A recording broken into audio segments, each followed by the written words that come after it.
mbote lisusu bandeko nanga na bino bandeko oyanga tokotanyeza ndenge tomesana kokutana biso na bino nalobaka na bino likambo eza ya contrat tosinya nanosaki deja bino ke tokoyambela bino mwana mboka bopasa diema tokoka kosolola na ye makambo ebele mpona nini alongwe na ndako na ye akikotia moto na ndako ya baninga alongwe na kimobutiste na ye akikokotela mozito lelo palu ekomi na conflit ya makasi likolo na ye masolo tokobeta candidature ya Bizenga recalé ya mozito recalé responsable nani bofasa diema badépité provinciaux badépité nationaux recalé responsable nani bofasa diema conflit d'intérêt lelo tokotia ye moko wapi côté ya opposition côté ya bacentriste côté ya palu et allié to côté ya Ramazani Shadad aza côté nini moi masolo tokobeta par rapport ya oyo sengaki biso tokoka ko solola na ye pe akoka kopesa bino bien mbote mwana mboka bofasa diema mbote mingi elize tambo baposte ebele sous Mobutu olemba politique ete ti lelo ozaka na batia politique na kolemba politique mokolo yo koya koloba raison funèbre kolo na ngai elali boyoyo koloba mokolo na lembi politique olembi politique mikolo oyo tokobeta masolo ya république masolo ya mosusu lolati abaposte eza kolakisa bato nini yake totikala fidèle na idéologie ya Mobutu ou bien ezaka hasard otie na yoka elamba ndenge bato batiaka ntango ngai naza kotambola okomonanga ngai awa soki Mobutu anomaka nga premier ministre te yo nga obengaka excellence anomenga ministre te yo obengaka excellence totanga na université bato ebele république ezali na bato ebele moto azwanga akomisanga ministre Mobutu nandimi kosala na ye nalandi mpe idéologie na ye yo ozali grand journaliste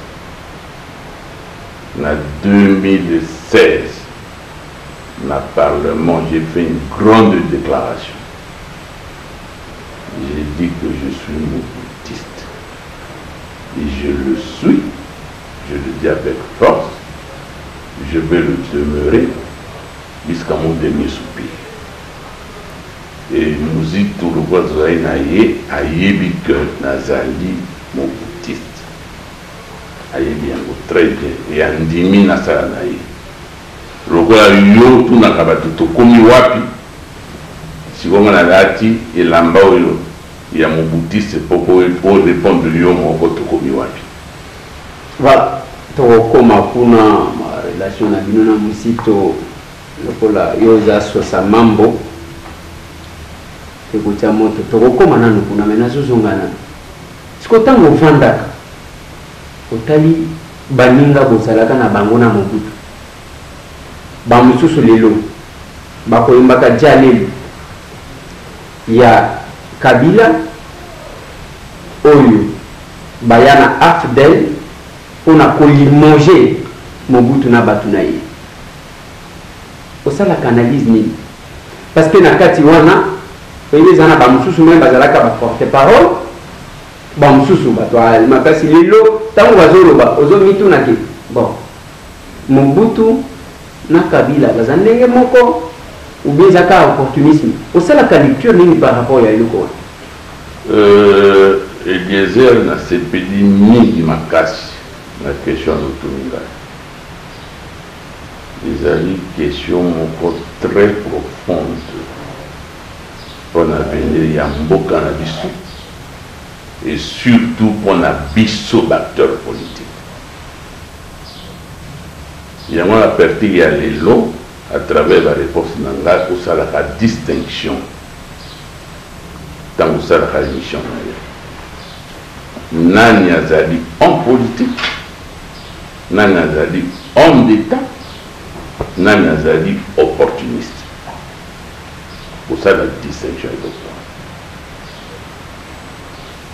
Dernièrement, on a dit Jean-Pierre Bemba question quand on a son soin. À l'objet de la bonne ici en Gominki, à l'objet de Zambé à Salisi, que Batouana Bamoko Babinisi, na constance na bango, na opportunisme. Tous allez qui est belé autour du président Mobutu. Dans la salle, président Kosala, na président Mobutu, na la pembeni naïe depuis 82. Puis, Yibi, na moi Bamboula, la commission, un des vice-présidents, il y a un PR. Mais l'entourage, on a un président Mobutu, Negeto Zalaki, même de Mobutu à Kende, tout cas les militaires. Militaires, on va bêter à tout le baril à Mobutiste. Militaires. Na ko tanga ka oyo na mona kapila ba ile ko langa ya tikala ngai doko langa tikala ndenge na vis-à-vis ya président Mobutu ya iku na yo timbo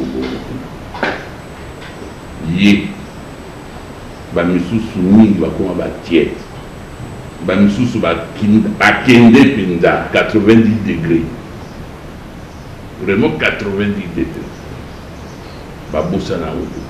Mais je ne changerai jamais. La question autour de la réponse est simple. À l'époque de Mobutu, ce n'était que des profiteurs. Conviction, mon coïnsanité. Mais Ngaï, donc, Kotalabolo, Tilelo, je suis resté constant. Constant. Donc, on a nazali na muzitu et ça la parce que tout n'a pas mis président Mobutu tant vous avez problème de boy à comment on Mobutu abalo bazali généreux azali ndengini et puis ça ngai sengo mingi pe ça ngai makasi on a la première musique nazala sonia tamukete atamukete disait na wele kodwa soni onkolwa dans les Mobutiste c'était na bomba soki bato bazali ko remplacer ye basali kolika ye basali eloko moko te parce que na kopesa kaka ba élément chaque jour baloba ke soki makambo ko umela c'est parce que libulu bino ba Mobutiste botiaka mboka eza tellement mulai ya ke kobimisango eza PTT. Là, pour répondre, ça est le côté. Biboulou, bango, balobi, biboulou, il est carré de mais tant que bango, bazoui pouvoir, balobi. Au lieu de moi, il y a vraiment ma casse, il y a libération. Kabila est libéré, biso. Aïe, libéré, biso. Bon, yo, n'a dit répondre terre. Ngai moko na kunituna. Tous allez la libération ou tous allez en prison. Pour la libération, et ça limite. Un 20 mots. Mobutu, il y a deux choses. Je dis qu'il y a deux choses. Oui, ça limite depuis Bango Bazoui pouvoir. La cohésion nationale. Et ça limite. Ce qui cohésion nationale, les alitaires.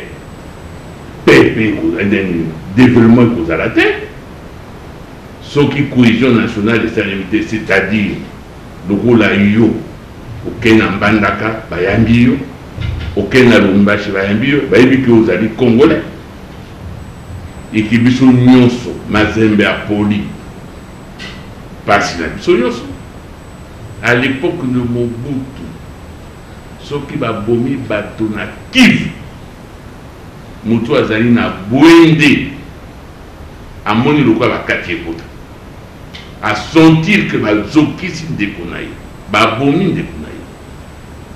Le sens de cet amour là réciproque est l'amour commun appartenant à un même peuple. C'est l'œuvre de Mobutu. Et la paix. Tout ce que vous avez dit, Eliezer, n'a pas pu sa réconcilier. N'a bien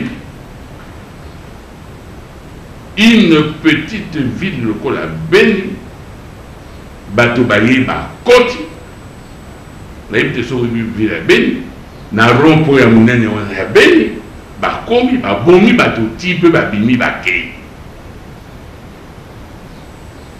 Aujourd'hui, le gouvernement a présenté ma condoléance. Gouvernement. Julien Palouba, qui t'a dit le gouverneur. Nani Goutanga Bakoute. Au moins, il y a vendu vraiment, et les gens, on a malam pour la mission. On a vendu aussi la campagne. Il n'y a pas d'où. On a un combo d'ailleurs. Tant qu'il y a un peu. Il était. Voilà, token de Bomuki parce que yo ceux qui toye kota na makambo Mobutu awa tokolala ti. Mais yo muto tout moli. Oui, mais yango na zoloba. Palou baza batu bazalaki opposé na un père na Mobutu.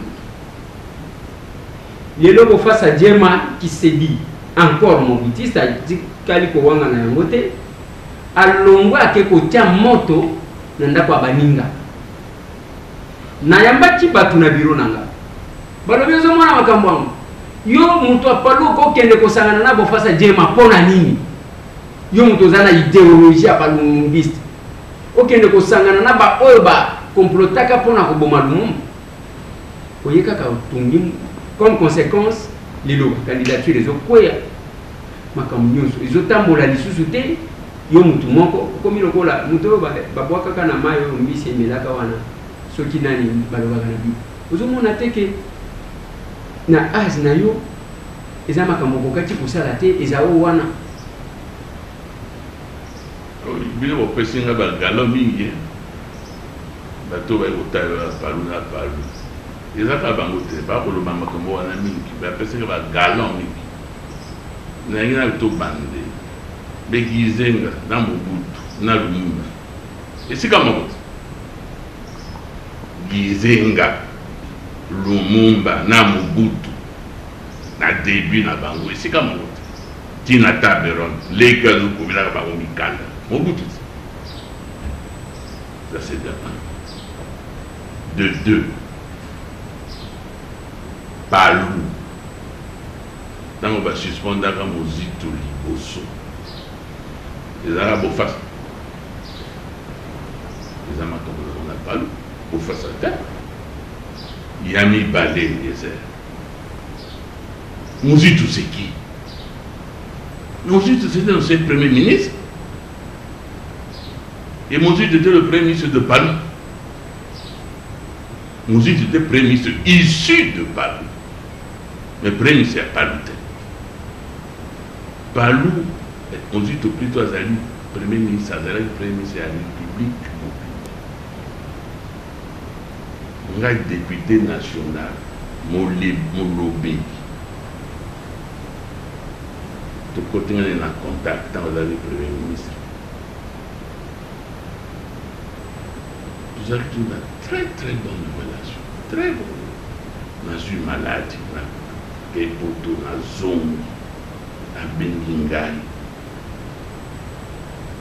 Tout sur le intervenir pourtant dans la maladie à Ebakité. Tout comme la politique. Avec une ambition. Mais Eliezer a dit Moto, vous allez toujours malade. Vous vendez que vous êtes malade. Tant que vous avez passé, tant que vous avez passé. Alors, vous avez une ambition pendant qu'on va président de la République. Mais pour nous, nous avons besoin de tout cheminer ensemble. Sans réfléchir. Oui, je suis d'accord. Atindingai, parce que tu as ça, ma langue de poser la question. Atindingai na Palou. Atindingai na Palou, te pona long alongwa na Palou. atindaki ngai compte tenu de mon passé, compte tenu de mon expérience, ayebisi bato ya Palu bozwa bozali ensemble bosala plateforme électorale ensemble. Nasali réunion na bato ya Palu bazali koyokana, nasali réunion ensemble bango na secrétaire permanent tosololi. Namoni que moi je suis quand même un visionnaire confiant. Na lobby na Mozito, je sors de la réunion pour ma camoué qui n'est malam Palu Atiklanaye, Palu et allié. Biso tout ça le regroupement politique na biso pour tout na bango na plateforme. Tout ça la plateforme la gauche. Et ça y est madame tout préparer ma projet. Or que pour na bango parce que pour na biso Moutou a dirigé plateforme, il faut être la candidat président de la République. Plateforme, il y a Palu allié, plutôt, le regroupement Palu allié, le regroupement Nabiso, tout ça la plateforme la gauche, mais Moutou a dirigé plateforme Wana à cause des candidats président de la République. Eliezer, tu es candidat président de la République Wana. Bino Palu batu boko pesa. Bino boko pesa kaka ko. So boko pesa Congo, bozu ba vina biso. Donc pour mokolo wana ba benga ka. Réunion sous benga réunion. Beaucoup de choses banda ka na beaucoup de choses là-bas. C'est parce que bayoka makambo na katiwana.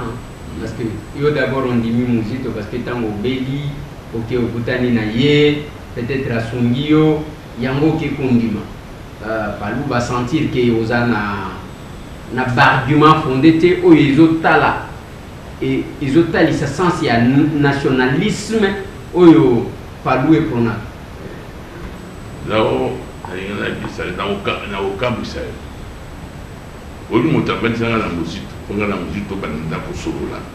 Oui, mouton. Vital Kamil, président Assemblée. Mozito, premier ministre. Ngaï, président de la commission permanente de l'Assemblée nationale. Abingsan, la bureau, na côté de la Mozito. Avec vous, premier ministre, étant au côté de la bureau, on a eu un marché. Il n'y a pas une relation. Mais quand on est plus malade, on a des poteaux. La soigner na poto.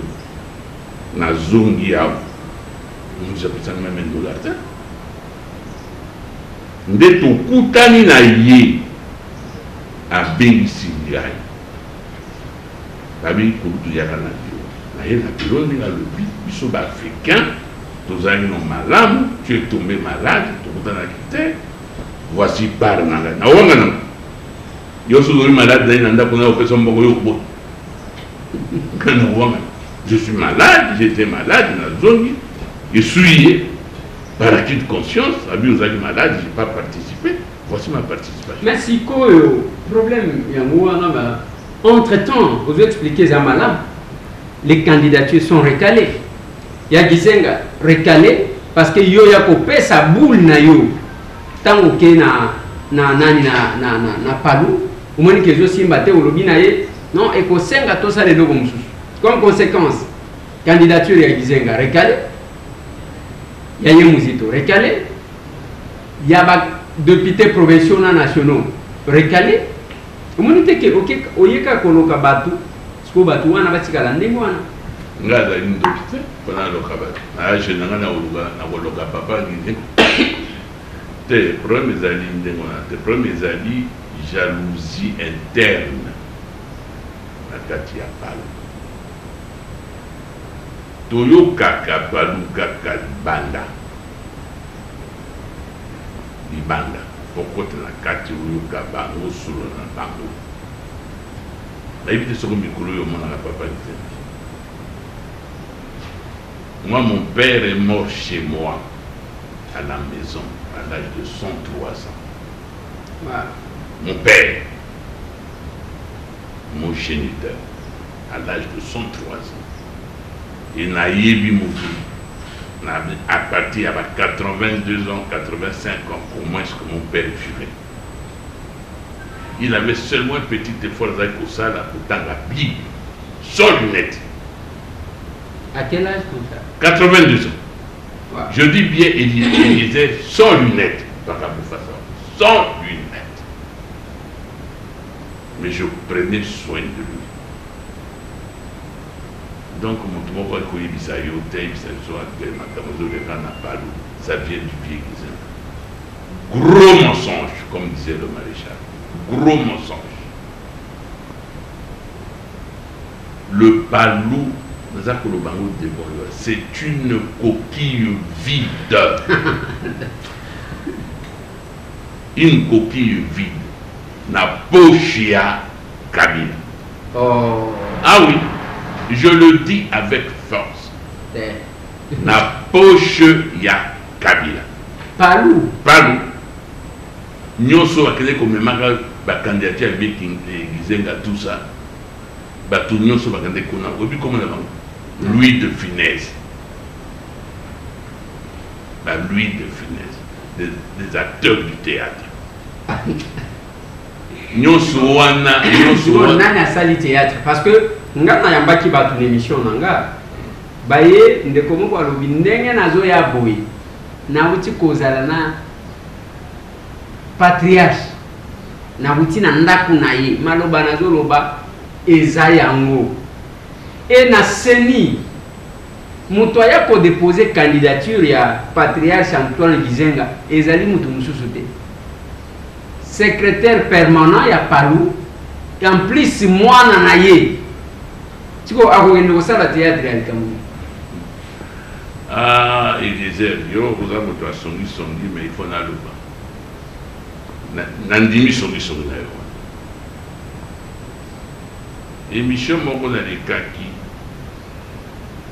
na lobaki lugi ngai nazali na bana na ngai mibali nazali koprepare mpe bango na politique soki mwana moko en résumé soki mwana moko ase comporter lokola lugi azali kose comporter vis-à-vis de son père mwana wana okende mosika te. À se comporter à Saline. Yo kondima ke tata oyo aboti yo, tata oyo aboti yo. Okomisa ye na opération de marchandage. Tato aboti yo. Tato aboti yo na eta na ye wana okamati ye ti oke na ye na palais de la nation. Depuis tato epa ya vandaki makambo nyonso bozo olobaka bino na bakabila wana ayebi ata eloko moko te. Wana mtolobi. Bon na koloba yo benga. Wana mtolobi. Mais ngai moto nzali. Oui, ozolo bango man. Ozali ko deviner ou bien ozali ko yebisa batu réalité parce que Antoine Gizenga, le patriarche, azakuna zo signaka ba décision. Donc il a encore toutes ses facultés. Ouais. Na lubi Élysée tikana kata yo. Tikangai na kata yo. Ngai na kopesa yo mbongo ngai senga mbongo yudingi ngai na kopesa yo kende na bakamera na yo kende ko interview vieux Gizenga soko interview esili na doublé aussi si wana oke kosala intervention epai ya lugi loba na lugi osala na émission a répliquer makambo nga aza koloba tosukaka wana. C'est un grand parrain, un vieux, on lui doit beaucoup de respect, tout de suite quoi. Ngana yo, témoin de banani, auditeur. Ngana, je me porte garant, je paye les deux émissions. Kende, soit rendez-vous, vous voyez, pananga ou bengabi, vieux, Nazu rendez-vous, donc les tels, bon, Zwambon. Mais la personne ne se dit la personne moitié d'abord. Ok, au Sali, au Silisi, au Lekisiamo, la personne moitié était n'a doublé. Au poser la question, vous poser à répondre. Bon, écoutez, selon l'organisation interne, Balobi que mon président patriarche à Koloba Pambate, c'est aussi une raison pour Koloba. Parce que, et là, on a eu une ligne, na comprendre place aux Zoroba. Olobi, Lugi Gizen, Lugi, le monde bana Gizen, des Lugi Angwana.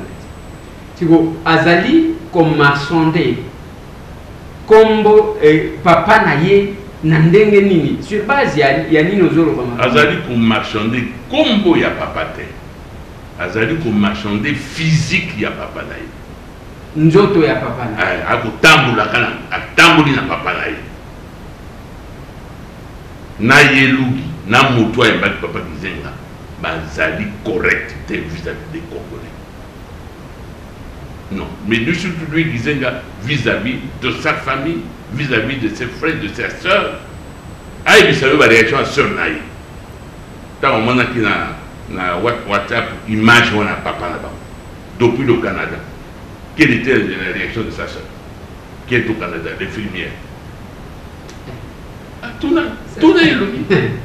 la réaction. Nanyango a koki kundima que papa na ajoana fatigué, il réfléchit, il parle plus correctement. On me maillé parce que tu aspires quelque chose ou que tu aspires de l'argent, mais on me maillé dans son indénion.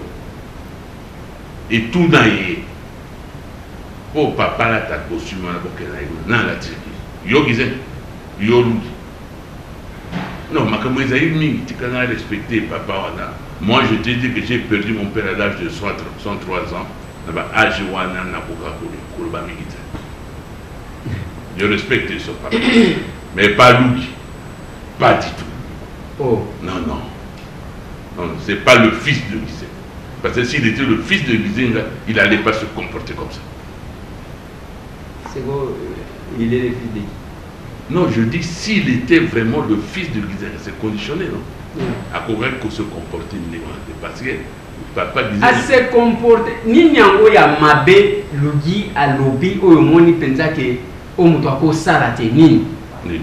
Na lobby ndenga tambu sali papa naïf. Mais ba invité yé et pas chef de l'État. Ndenge basalaka alliance. Na bango depuis 2006 invité hier à lobby ayato solo patriarche à lobby oui toke nebo ke nebo tikanga problème ya lugi et sa place ni na ko répondre c'est même poser question ça lui mala voici ma réponse je commence par répondre pas une question. Malaboni Kabila a se déplacé à ce qui n'est pas avec Mbalébé alanda itu kuna permis kondo kuna kende mbala na buma akende kuna mbala. Pourquoi cette fois-là abin la papa oyikwani ko banga candidature ya Mozito situé période de Nimba Mema qui disait tango biso tolobaki que nous soutenons la candidature de Mozito. 24 heures après, il y a une réaction à Kanda. Boya na ya. De yo gena papa na una âge na yo ana baka na pour cérémonie bi. Pe on dit papa ou ya yo aboti. Ouais. On dit ba cérémonie. Est-ce que le problème est que yo zo kanza ke tango akoma yo lobi azolo ba malamu te azo réfléchir ni société. Yo kanisa tango akenda jo ana basolo la kite na rais. Basolo la kit. Yo luka makambote. Tuna yo luka ka. Tuna basolo la kizenga lobani. Ba poser des questions ni yena mono pour à répondre à qui. Alors baki to yokana kana. Yo dale kwana. Oh mais. Ba to paru basolo ba. Ah oui. Alors baki to yokana kina yo que to soutenir yo pour na 2 mandats. Na sima nango pesi palu. Yambala oh il faut tike là. Oui. D'abord, il y a aux alalités. Bateau, il y a pas de combien? Bon, bah, Kotaki n'a pas disé là. Nakiti va au Taboussakaye. Toi, tu trouves ça que les années normales, pas comme Makaye, la chaise longue, la chaise roulante. Bah, ça va Kotaki Bateau. Et dit Kamwa Batike Langa au lobby. Mais disait qu'à l'Oba, on a bonne année 2017. Na discours au bassin de la caille. Batanga. Il est mort comme Tatanga. Il y a Tanga. Est-ce qu'il y a un discours? Il y a un motozaï n'a pas chiffre. Attends, secrétaire permanent attend, signé qui c'est. Il y a évité que nous va cacher, va signer, vous savez quoi, on l'a caché. Oui, bien, moi. Tout ce que nous voyons comme documents, c'est plus le logo aussi. Voilà. Maintenant que Adolphe Mouzito n'a pas loué le Simba du Sud. Chaque fois, dans la mission, nous avons pour éviter mon opposition. Nous avons préféré force alternative. Les lots na minute OU, UREP, AAA, PPA, OYO, ba candidat bazar recalé. Tokoti constitué bino wapi actuellement. Tocha bino bokomi ba opposant. Si oui, quelle est votre position par rapport à la candidature commune de l'opposition? Merci beaucoup, Eliezer. Il faut pour répondre à la première partie de la question. Vous allez faire une émission de musique. Il y en a complice de tous les jours des balais, d'Akibino, Libino, Awa, cassette à Holanda. Compréhension de Ezali, Azali Kouessité. Compréhension de l'Abisso, Azali Kouessité. Il est de l'opposition. Force alternative, c'est vrai. Force alternative, c'est-à-dire force Oyo, et pour soit pouvoir, après bateau, tenant du pouvoir actuel. Et dans le mot, connaissance de cause, parce que nous avons des moutons pour Kamba, Simanaye, Makamouye, Salima. Nous allons ni à gauche, ni à droite, au centre, c'est pas ça. Nous sommes de l'opposition. Nous sommes de l'opposition. Et tout le problème de Mouzito avec le Palou, c'est ça. Parce que Mouzito a tourné. Tous les problèmes de Mouzito avec les Palou, c'est Bofa Sadiema. Ce n'est pas l'opposition. Tout le problème de Mouzito avec le Palou, je te laisse la liberté de confirmer ou de confirmer. Mais moi je te dis, c'est Mouzito a tourné le dos à Kabila. Tous les problèmes de Mouzito et Palou, c'est parce que Mouzito a tourné le dos au Palou pour s'attacher à un moboutiste, leur adversaire d'hier qui devient l'ennemi d'aujourd'hui. Bon, est-ce que vous écoutez quand il tant dans l'eau?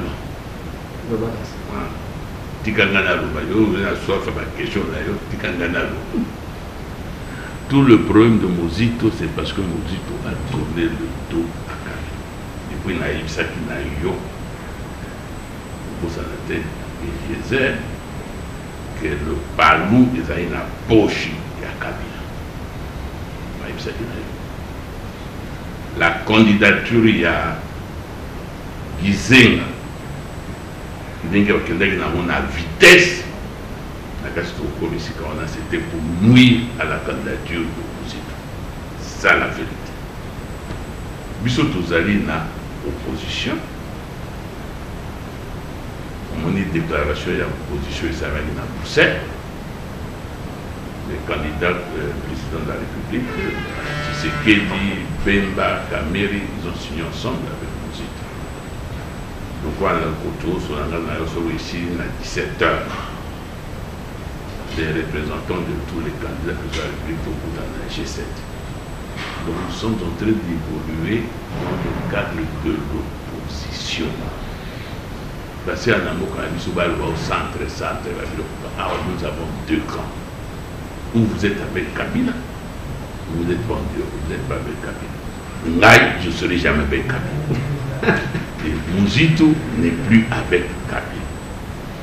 Mouzito, vis-à-vis de Palou, lié, ils arrivent à lien humain. Mais lié où il y a une appartenance politique, ils arrivent sous soutien. Parce que Mouzito, tout le côté de la candidature, na CENI, il a déposé en même temps sa lettre, la lettre qu'il avait écrite, la lettre de démission. Il a quitté le palais.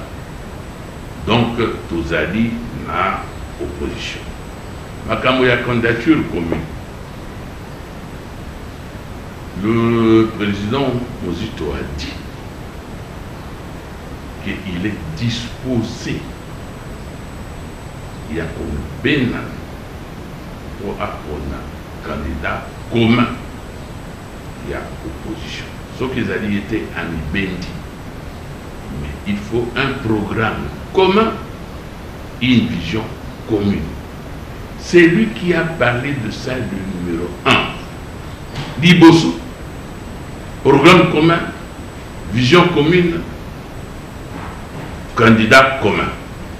Et Jean-Pierre Bemba, Otigolobango, Mikolo Eleki, la même chose. Donc nous sommes de pôle d'opposition. Ce candidat commun, Baponi, tant mieux. Ce Baponi était à vous soutenir candidat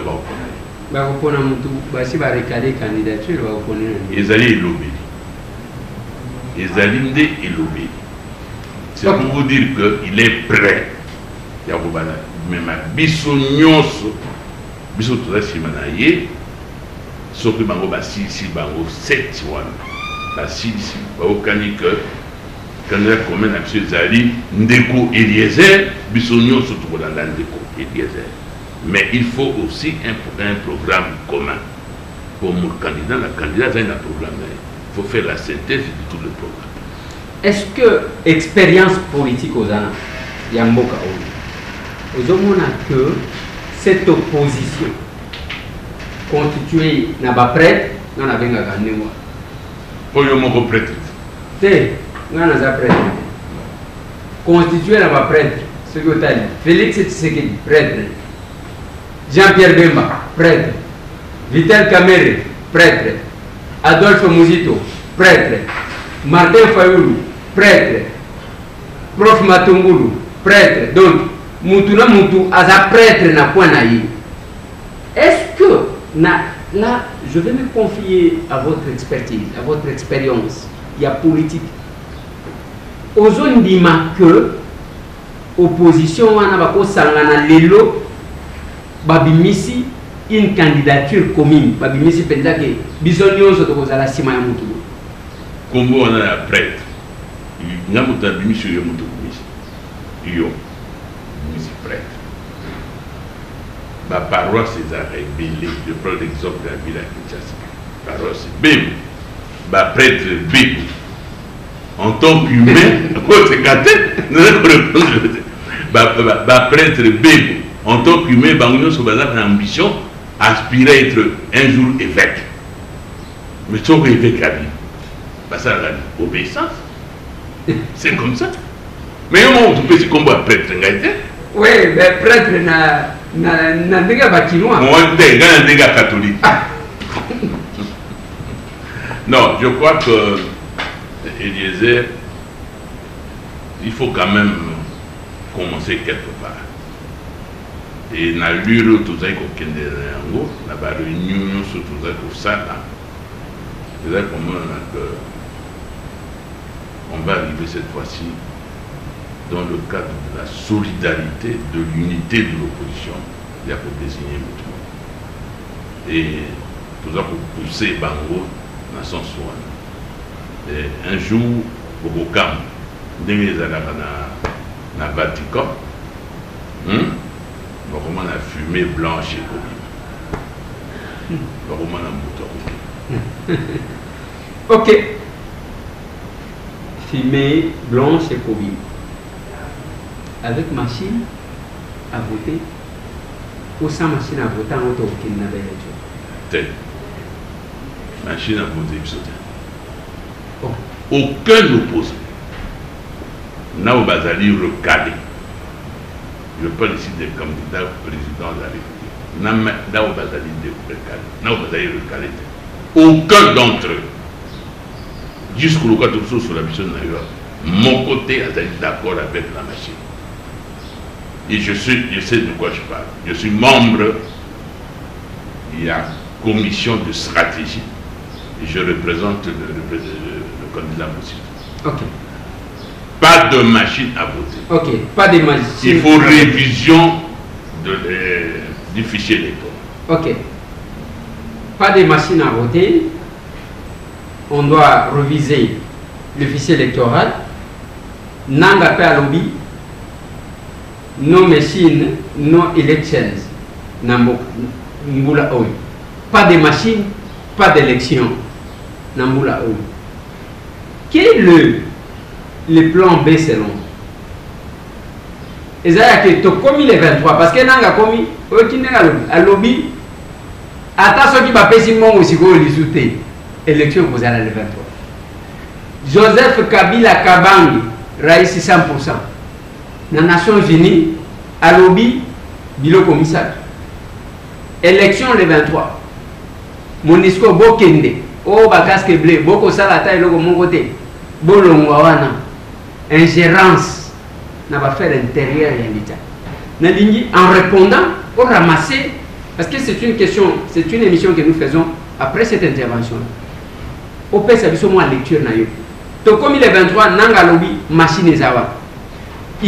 Faudra-t-il y aller pour nous cautionner nos secours? Faudra-t-il boycotter pour nous favoriser bango basala ndenge balingi? Et quelle est la solution? La solution est simple et biaisée. Avant on appelle ça solution simple. Voici un élément plus important et pour retenir. Ils ont la Kaby, ils ont la NAM. Moi, quand je suis héritier de la République démocratique du Congo, ou tata na maman na petaye comme l'État du Congo. Non, c'est sérieux. Conséquenté disait, nana pesa article yo kwa ngala kufilelo, lo pango na sombaki, pour la zaki ministre article di ban. Nana article ba Congo. Congo ya nani? Congo ya yo, ya ngai, ya bisobas. Nana n'a pas dit et machine à voter ou pas machine à voter, donc tous les élections. Parce qu'il y a des propriétaires de la Bissau. Bissau non sont des propriétaires de la Bissau. Où le Kabila s'est répondu à New York. Où il répond à consommation diplomatique. Consommation diplomatique. Vous allez dans les hommes crédits. Téléphone à vendredi. Réunion à New York sur la République démocratique du Congo. Balobi bango ba vous arrêter. Oui, parce que vous avez la société la préparation à la réunion. Ok, balobi ba vous arrêter. Ouais. Et ba mesure que vous allez ba kamata kuna et vous taliban monter. On va voir. On va voir ce que ça va donner. Mais biso tokoki kokende élection T avec cette machine-là, tokokende T. Donc, et puis tu ça, attends, quand vous allez apprécier, vous posez une question. Tant que vous posez une question, vous allez vous faire ça pour le Hamilton, vous allez vous faire ça pour le cassette, ok, l'ambanda, ok, la poende, ok, la bungu, jofa et tout ça, vous pas de temps, pas de temps. Biso, tokokende élection, quand soki machine ou ba dungoli soko religion ya affiché et ça soko ça limité to kokende te mais quand tout n'a pas ce que vous allez faire ça je peux pas vous le dire ici. Oh mais ngana kotuna wana te mena kotuna mutuna mususu et tout boko kende te qui sera bénéficiaire parce que la constitution et puis la décision de la Cour constitutionnelle. Les chefs de l'État restent en fonction jusqu'à l'installation. Qui sera bénéficiaire ou pas? Et en gros, que vous n'êtes pas prêt pour les élections. Vous avez quitté, vous avez calendrier. Mais élection, en gros, est commis au biso de la beauté. Qui sera bénéficiaire? Ceux qui bouquet élection en été. C'est Kabila qui reste en fonction avec ces gens, ou c'est le peuple congolais qui va continuer à croupir dans la misère? Question na yo ingaki zala boye. Soki bango ba ken élection. Kaka na machine à voter. Ba boy ko réviser fichier électoral. Ça va profiter à qui? Voici ma réponse. Ça va profiter au peuple. Ça ne peut pas profiter. D'ailleurs, ils ont quelle puissance aujourd'hui? Mais Kabila a fait mandat, il a déjà désigné dauphin. Mais ils sont puissants. Ils ont attends, ce qu'il a fait mandat. Les l'honneur de Sololana Yoboy. Kabila a dit qu'à l'objet de Mukamate Pan. Donc on va en avoir des là. C'est-à-dire il est encore puissant. Je comprends. Donc,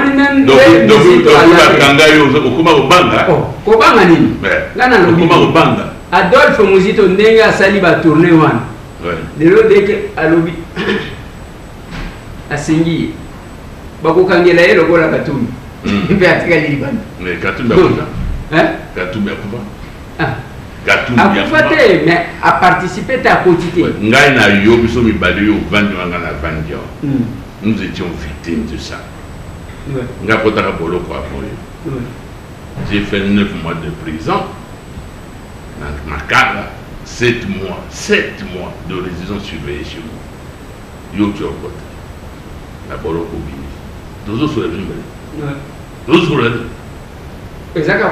La question est que Kabila est encore puissant. Mais attends, malgré sa puissance là, des Oyayo, malgré sa puissance, les gars dans le bateau, des 2 rescapés, des ex-prisonniers. Deux autres sur la vie. Oui, Mamasoua. Yoku Touza, on a un coup de malin. On a commis depuis la prison, on a autant de la canne. Mais on a toujours sur la vie. Et tout coup, on a changé de position. Pour changer de. Il dit Camboté. Chaque chose. Batouba Koufi. Un certain 19 septembre, Batouba Koufi, gouvernement bilan officiel, 53 personnes. Officier, plus de 118 personnes. Batouana Bakoufi, quel que soit tout ça, mais il est là. Mais il disait, monsieur le journaliste, il y a un monde qui va faire un combat. Vous savez, combat type, combat ici. Vous avez tapé dans le monde, tout dans le corridor. Bon, pour tout le monde, dans le corridor, tous allez naïe. Yo, je vais vous dire une chose. Je vais vous rappeler. Tout dans la majorité. Où me la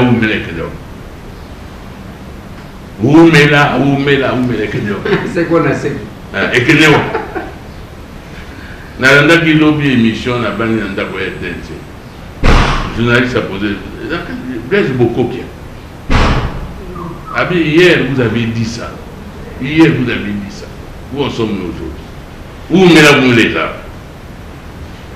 Blaise. Président Kabila. Assis à Beléli. Qui n'est plus, il ne sera pas candidat. Pour nous, il est en train de préparer sa sortie. Ce n'est plus Kabila d'hier. Kabila devant père, devant ses pères. À l'objet, je ne vous dis pas au revoir, je vous dis à bientôt. À bientôt, Anna. Attends.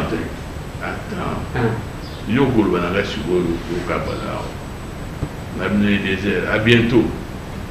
À bientôt, dans 5 minutes, dans 10 minutes, dans 1 jour, dans une année, qu'on peut à bientôt, vous allez là, on a à bientôt.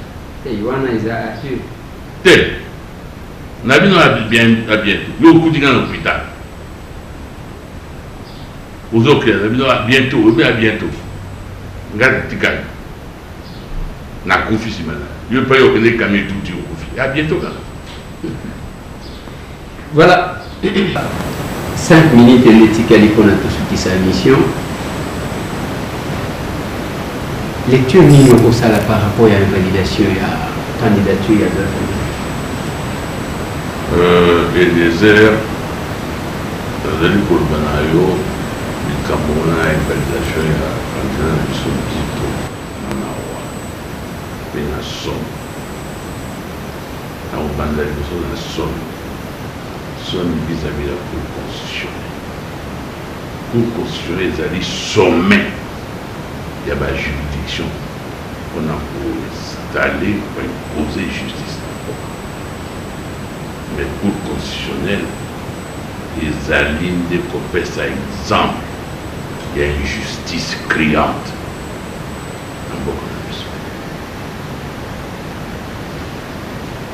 Le Premier ministre Mozito quitte le ballon, il démissionne.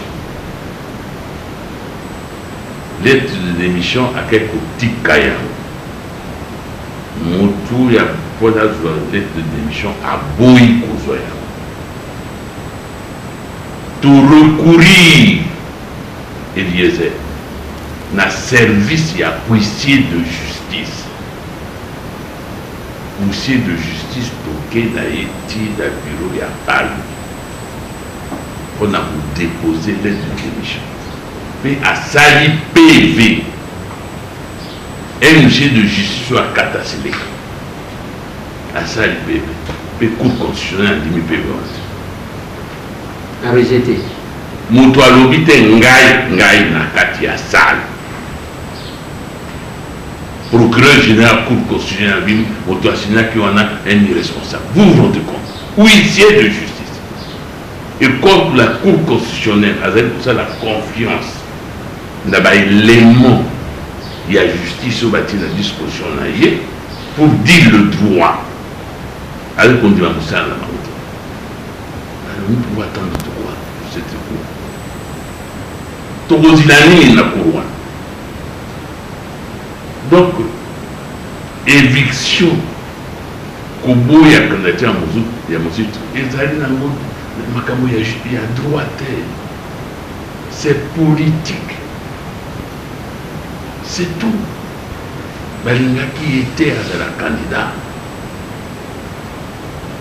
Parce que moi, Azali,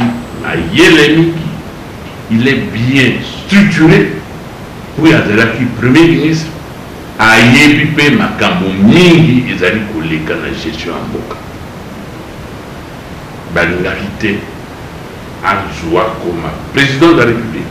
Il va utiliser tous les moyens. C'est pourquoi on a vu ça quand il y avait du cinéma. Eh bien, ceux qui vont en non, ils allaient cinéma pour Baloba. Ils allaient conflit d'intérêts. Je vais vous donner un exemple. Un exemple. La niveau de point de thème de population Bayoka. La Kamato Kamata, exemple, il y a le professeur Saman. Il vient de Paris. Vice-ministre Moutaki, venant de Paris. Ils ont déposé leur candidature en dehors de Paris. Pour eux, il n'y a pas eu conflit d'intérêt. Pour eux, il n'y a pas eu conflit d'intérêt. Chadari Ramazani, secrétaire permanent du PPRD, il pose sa candidature indépendante. Pas au nom de PPRD.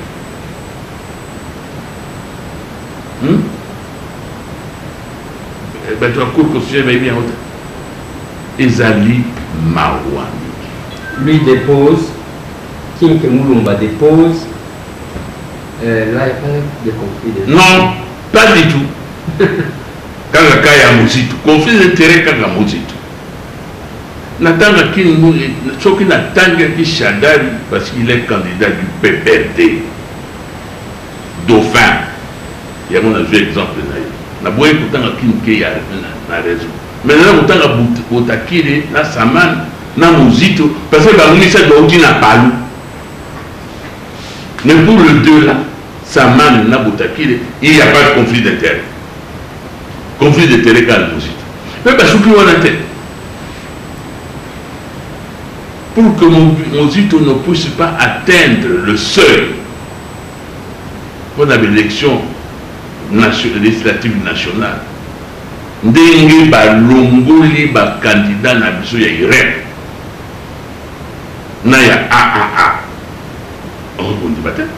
Nous avons Élisée, nous avons déposé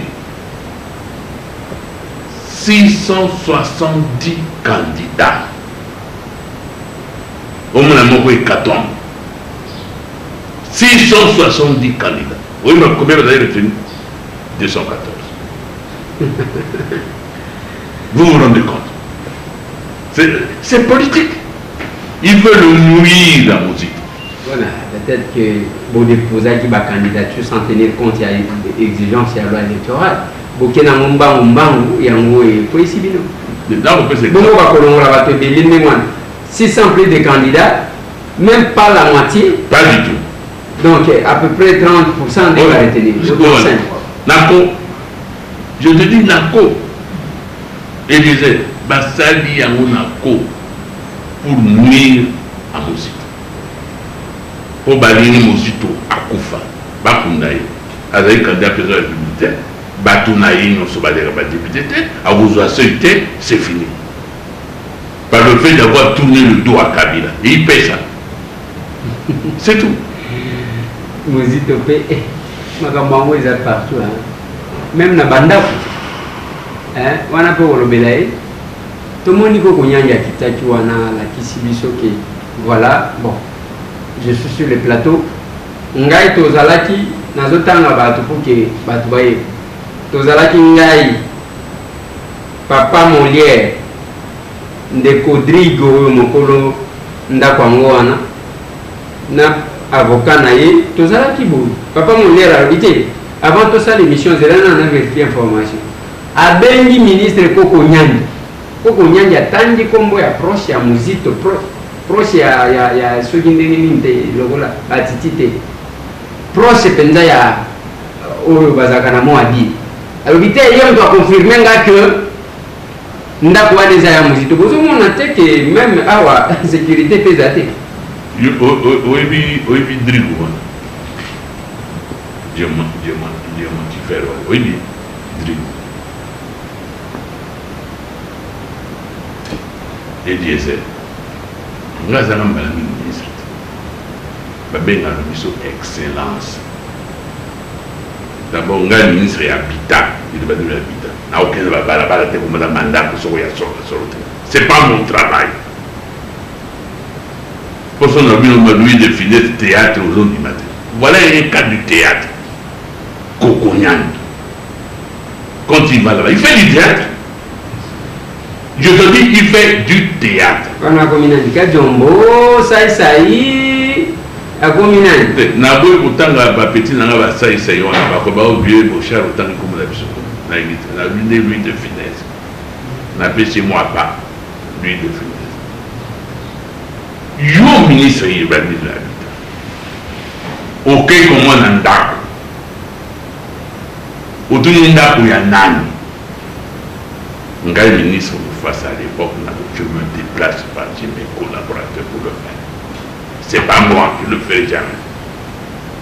C'est ça l'image, l'excellence, c'est ça. C'est ça la force de mon moto. Moto, elle a dit qu'on a dit Tikana Matana, qu'on a besoin de Mikana. Yo. Ok. Mais Mozito était Premier ministre. Tu ne peux pas le minimiser. Moutouana, Premier ministre, comment on dit, Mozito. Pas les coconiens, soyons sérieux.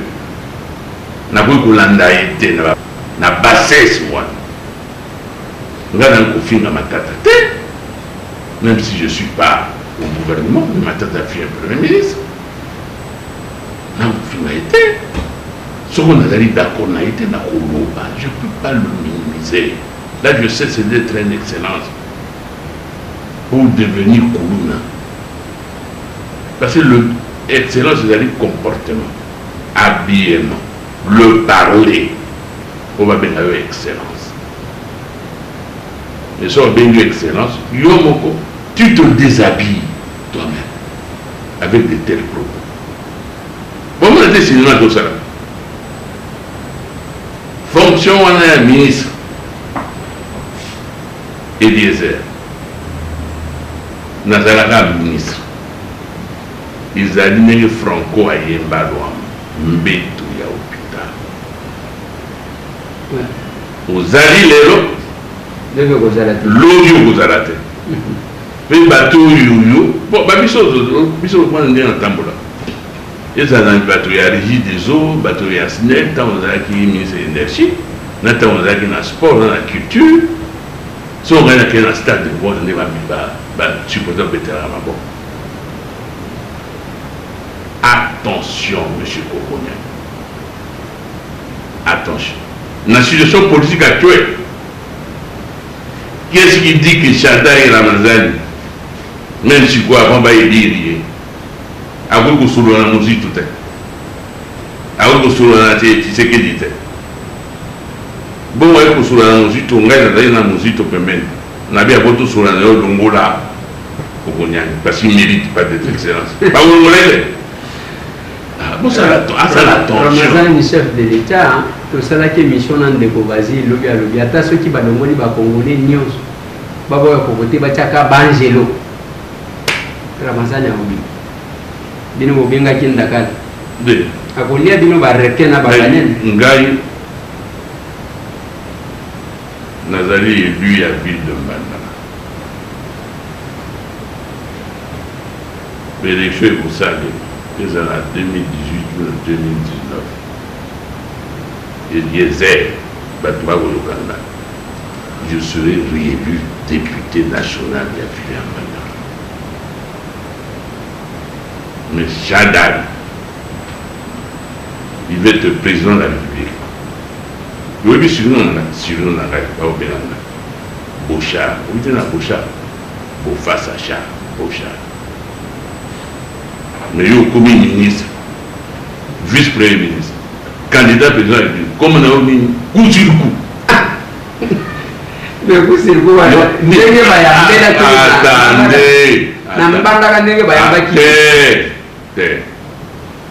Coup sur le coup. Pays moka limboli coup sur le coup naïwa. Abi le coup à poser au décor, la tabérée rouge.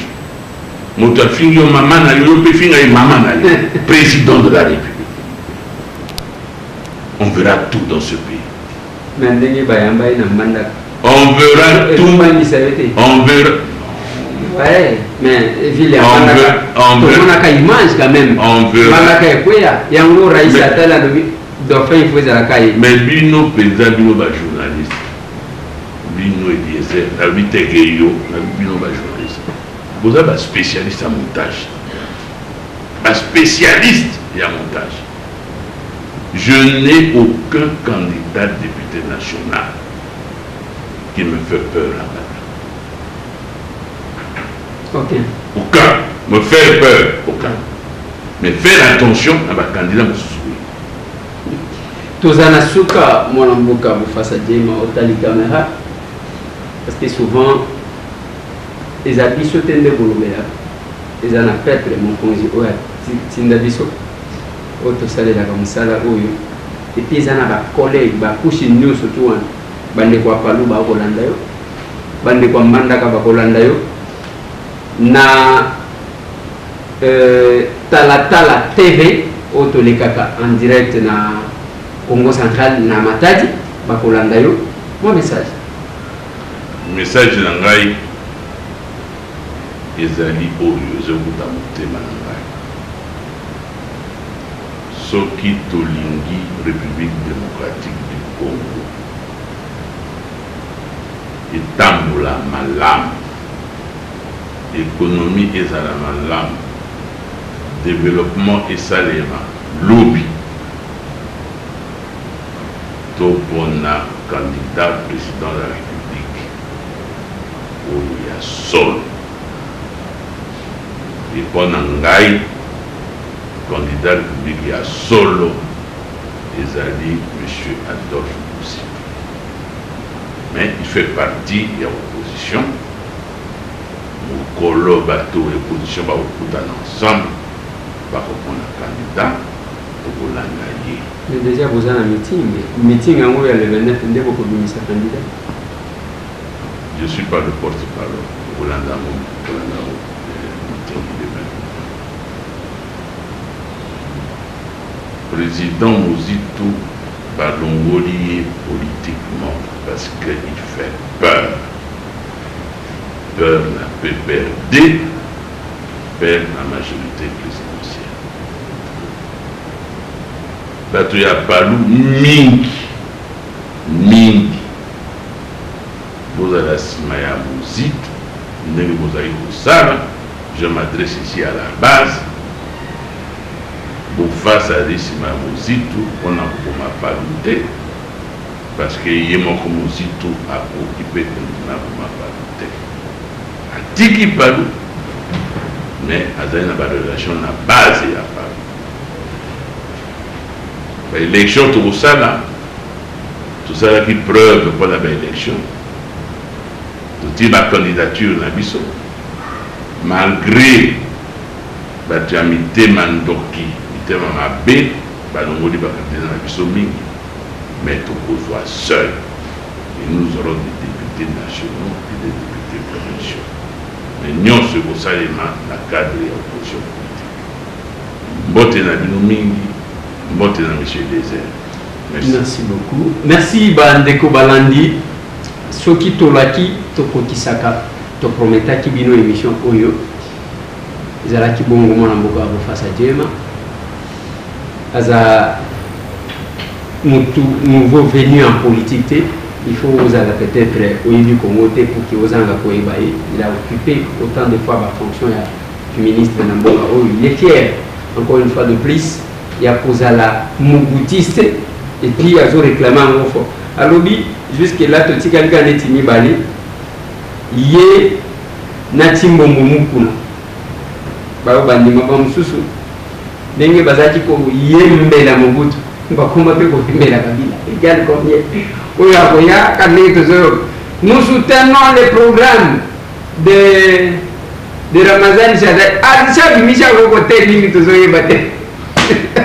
Vous soutenir le programme des années à Liboum. Merci. Boutique à la brancher parce que ça a Moussal. Merci. Voilà.